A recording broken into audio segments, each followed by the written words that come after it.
penser à l'image de nos soldats qui sont au front, qui luttent pour que nos agriculteurs puissent avoir accès à leurs champs, pour que nos éleveurs ne puissent pas voir leurs animaux voler.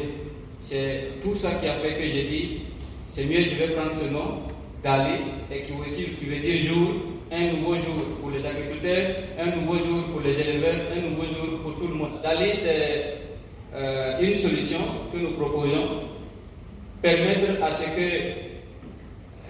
le Yara qui est assis au village, qui ne sait pas lire, qui ne sait pas écrire, bon, il y a des gens qui les appellent des analphabètes, moi je les appelle des gens qui ne savent pas lire.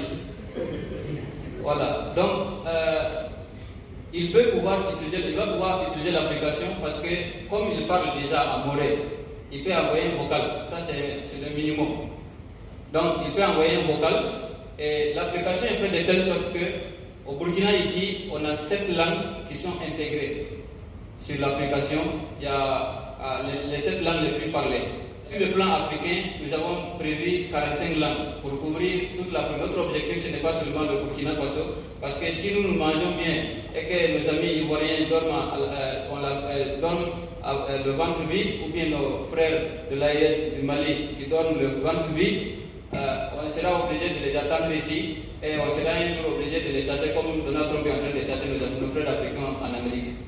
Donc l'objectif, c'est de permettre à ce que tous les Africains puissent contribuer et que nous joignions nos efforts pour pouvoir atteindre l'autosuffisance alimentaire que nos autorités supérieures nous encouragent à faire. Donc, tout le monde peut utiliser l'application. Vous parlez le Morée, vous parlez le Kouroussi, vous parlez le Bissa, vous parlez le Kourmanché, le Fulfulde, le Samo. Toutes les langues que vous parlez, vous pouvez utiliser l'application. Mais les 7 langues au Burkina que nous avons pris, ce sont les 7 langues où nous sommes en train de développer des algorithmes, nous sommes en train de développer des systèmes qui pourra permettre à ce que si vous parlez, vous envoyez un vocal, que l'application elle-même propose déjà une solution. Je vais prendre un exemple. Si vous avez votre champ de maïs et que vous avez des vers, bien des insectes ravageurs, et que vous ne savez pas, puisque actuellement c'est toujours de telle sorte que en fait, nos paysans ont beaucoup de difficultés à avoir les services des agronomes. C'est pas qu'on n'a pas des agronomes au Burkina, c'est pour ça qu'on a demandé, on a invité, il y a des universités, il y a le professeur des universités parmi nous, il y a des étudiants en agronomie, en élevage qui sont parmi nous, pour qu'ils puissent aussi contribuer. Parce que nos parents qui sont au village, qui ne peuvent pas parler le français, ou nos frères sont allés faire des études, ils ont des connaissances en français. Mais mon grand frère qui est assis de l'autre côté, il ne parle pas français. C'est pour moi, il comprend. Mais il n'y a pas des agronomes qui pourront aller vers eux pour leur donner des services. Donc l'application pourra permettre à cette personne de prendre une photo, envoyer sur l'application. Vous envoyez sur l'application, si c'est dans les 7 langues, ça pourra vous permettre que l'application vous génère un audio qu'on appelle audio AI, intelligence artificielle. Ce n'est pas un audio humain, mais c'est sous forme de robot. Mais quand même, vous pouvez comprendre. Voilà, vous pouvez comprendre, ça vous dit, bon, votre champ, il y a tel type de verre là, ça correspond à telle anomalie. Si vous voulez, vous pouvez demander une consultation en ligne, ou bien vous pouvez demander une consultation avec un ingénieur agronome qui pourra faire le déplacement, venir vers vous.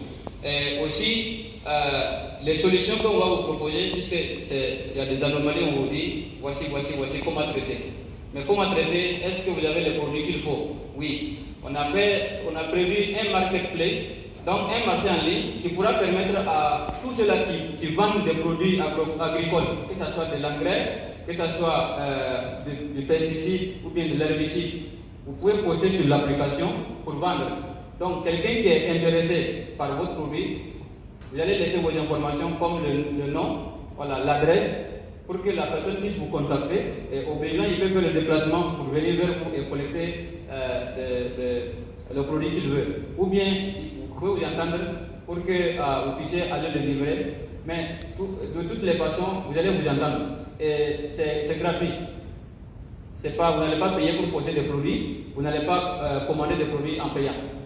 Le marketplace est gratuit pour que vous puissiez avoir accès aux produits plus facilement. Par exemple, avec Dalici, le ministère de l'Agriculture, ils font une formation.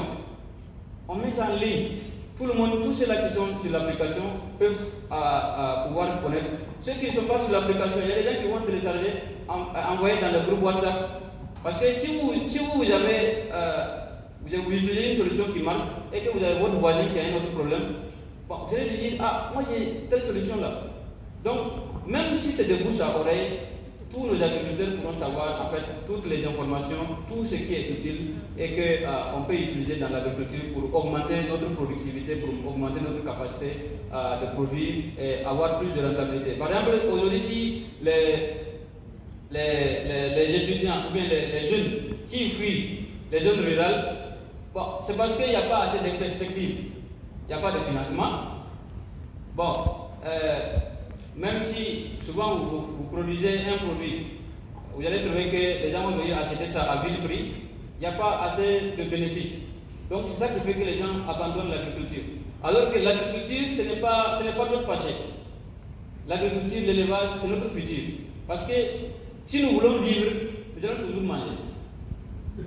Bon, pour manger, il faudrait quelqu'un qui va cultiver, il faudrait quelqu'un qui va élever. Même si c'est un âne que vous mangez, sûrement il y a quelqu'un qui a élevé ça. Voilà. Donc, c'est pour dire en fait que nous allons ensemble encourager l'agriculture, encourager l'élevage, contribuer aussi pour que en fait, nous puissions produire plus. Parce que dans certains pays, les gens produisent beaucoup. Les milliardaires, ce sont des agriculteurs, ce sont des éleveurs.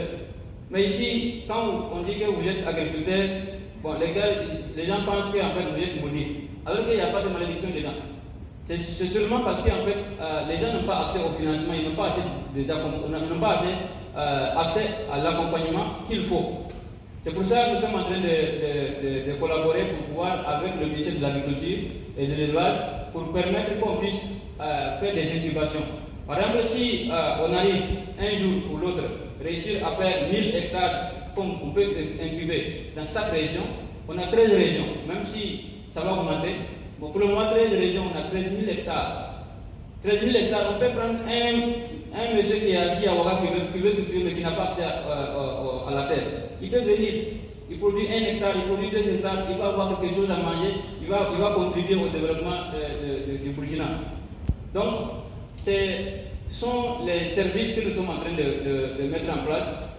Aussi, on a beaucoup de partenaires qui pourront nous accompagner pour qu'on puisse mettre en place un système de financement qui est propre à Dali, qui est propre au ministère de l'Agriculture, pour permettre à ce que, si vous avez un projet que vous voulez réaliser, qu'on puisse vous accompagner pour que vous puissiez avoir accès au financement pour pouvoir réaliser votre projet.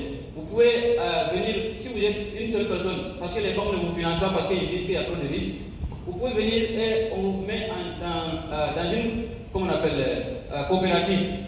Dans une coopérative, le taux de réussite, ça réduit, ça augmente, je veux dire. Le taux d'échec réduit. Donc, ensemble, vous pouvez produire beaucoup et chacun pourra trouver son intérêt. Donc, l'objectif, c'est ça. Permettre à ce que les gens puissent avoir accès aussi au financement, avoir accès aux bonnes informations pour pouvoir produire plus.